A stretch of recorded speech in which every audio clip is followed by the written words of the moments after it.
जैसे कि आप सभी जानते हैं, सच की हमेशा जीत होती है और हमारी एक छोटी सी प्रयास आप तक बड़ी खबर पहुंचाती है। तो स्वागत करते हैं आप सभी का STS न्यूज़ चैनल पर। आगे बढ़ने से पहले आप इस वीडियो को लाइक और चैनल को सब्सक्राइब जरूर कर ले और साथ में बेल आइकन भी प्रेस कर ले। चलिए बढ़ते हैं खबरों की ओर। न हमारे गांव को शिक्षा मिली, न हमारे गांव को स्वास्थ्य मिला, न हमारे गांव को रोजगार मिला। गांव छोड़े यहाँ भी वही हाल है। क्यों हमारी बहन दीदियां रास्ते में आते आते बच्चों को जन्म दे देती है, डिलीवरी उसकी रास्ते में हो जाती है। क्यों? जब उसकी मौत हो जाती है उस टाइम में कोई जिम्मेदार नहीं होता दादा। न ये विधायक जी जिम्मेदार होंगे, न ये प्रधान जी जिम्मेदार होंगे। क्यों हो रहा है ये बताओ ना।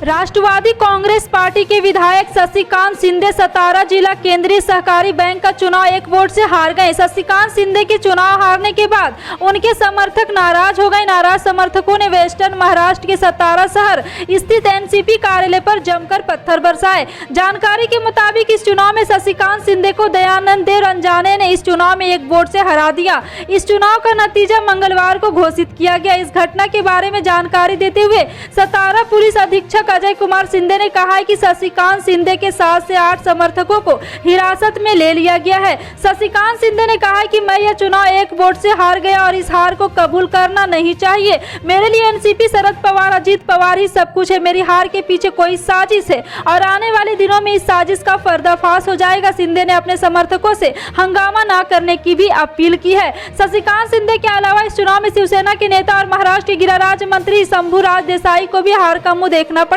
देसाई के पूर्व मंत्री विक्रम सिंह पटनाकर के बेटे सत्यजीत पटनाकर के हाथों शिकस्त का सामना करना पड़ा।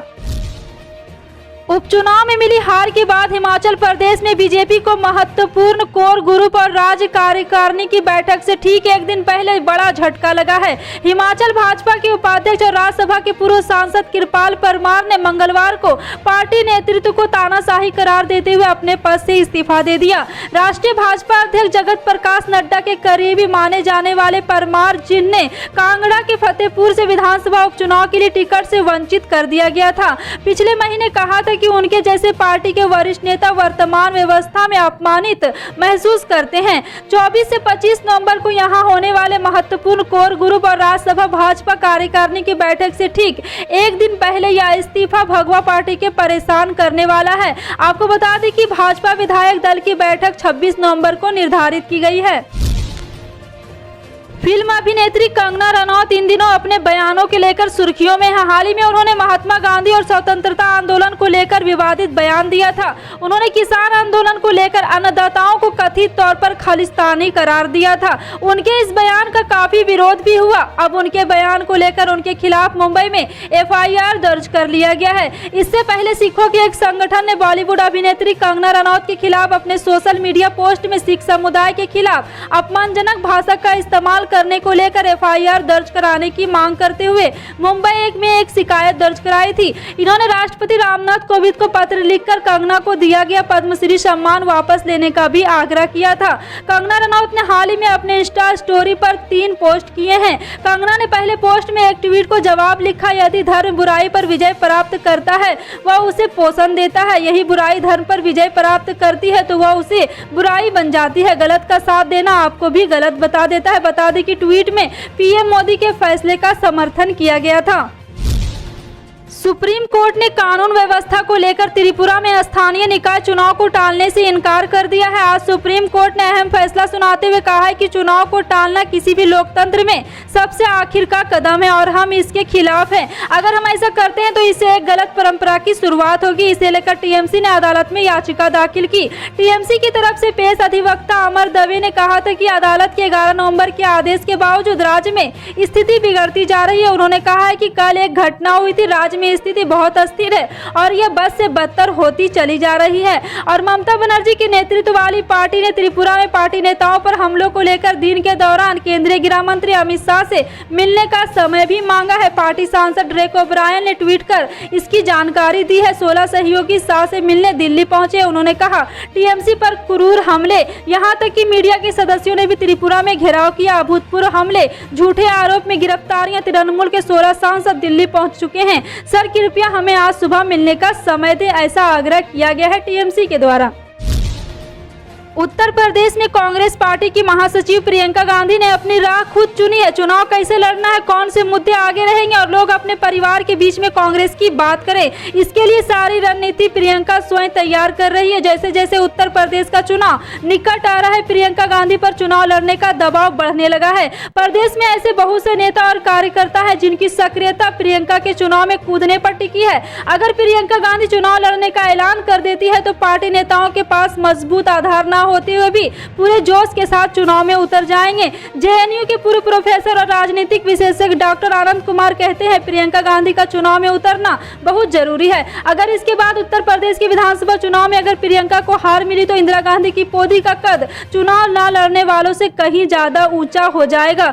वहीं आपको बता दें कि जेएनयू के पूर्व प्रोफेसर राजनीतिक विशेषज्ञ डॉक्टर आनंद कुमार ने बताया कि चुनाव लड़ने वाली किसी कमजोर पार्टी के बड़े नेता के बचकर चलने पर जनता और कार्यकर्ताओं में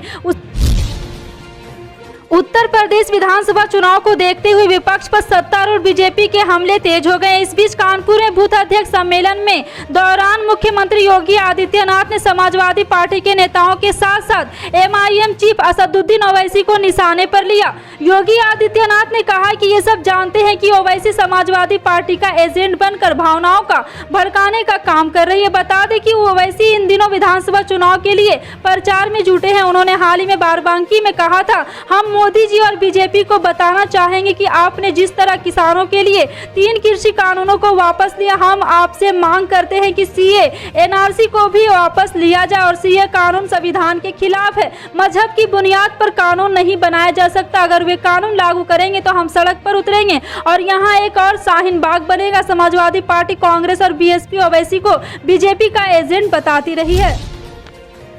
प्रधानमंत्री नरेंद्र मोदी द्वारा 3 कृषि कानून पर निरस्त करने की घोषणा किए जाने के बाद जाट आरक्षण की आग एक बार फिर सुलगने लगी है, लेकिन इस बार यह आंदोलन सड़क पर नहीं वोट से लड़ा जाएगा। जाट आरक्षण संघर्ष समिति के राष्ट्रीय अध्यक्ष यशपाल मलिक ने मंगलवार को आंदोलन के संबंध में घोषणा करते हुए कहा है कि सरकार जाटों को कमजोर न समझे और ध्यान रखे कि पश्चिमी उत्तर प्रदेश की 125 विधानसभा सीट के साथ ही उत्तराखंड की 15 तथा पंजाब की 100 से अधिक सीट पर जाटों का प्रभाव है। उन्होंने कहा है कि अगले साल जाटों के प्रभाव वाले इन तीनों राज्य में विधानसभा चुनाव है और तथा इन चुनाव में जाटों का वोट उसी दल को जाएगा जो आरक्षण देगा। और आपको बता दें कि उन्होंने कहा है केंद्र सरकार ने जाट समाज के प्रमुख संगठन, मंत्री, सांसद, विधायक की उपस्थिति में केंद्रीय स्तर पर जाट आरक्षण का वादा किया था और 2017 में विधानसभा चुनाव से ठीक पहले पूर्व केंद्रीय मंत्री चौधरी बीरेंद्र सिंह के आवास पर आरक्षण का भरोसा दिया गया था। मलिक ने कहा है कि वर्ष 2019 के लोकसभा चुनाव से पहले भी जाट समाज से वादे किए गए लेकिन पूरा नहीं हुआ।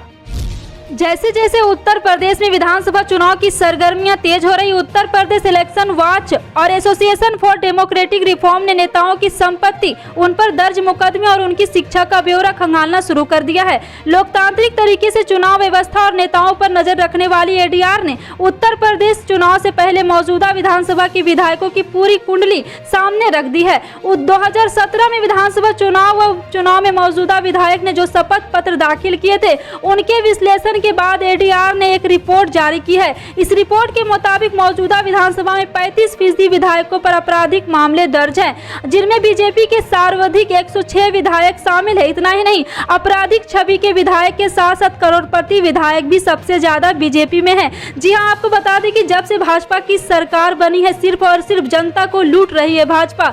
जुमलेबाजी की सरकार है भाजपा। आपकी इन सभी खबरों पर क्या राय है, कमेंट सेक्शन में टाइप करके जरूर बताइएगा। इसी तरह की पल-पल खबर जानने के लिए जुड़े रहें आप अपने एनटीएस न्यूज चैनल से। मिलते हैं अगली बड़ी खबर के साथ, तब तक के लिए जय हिंद।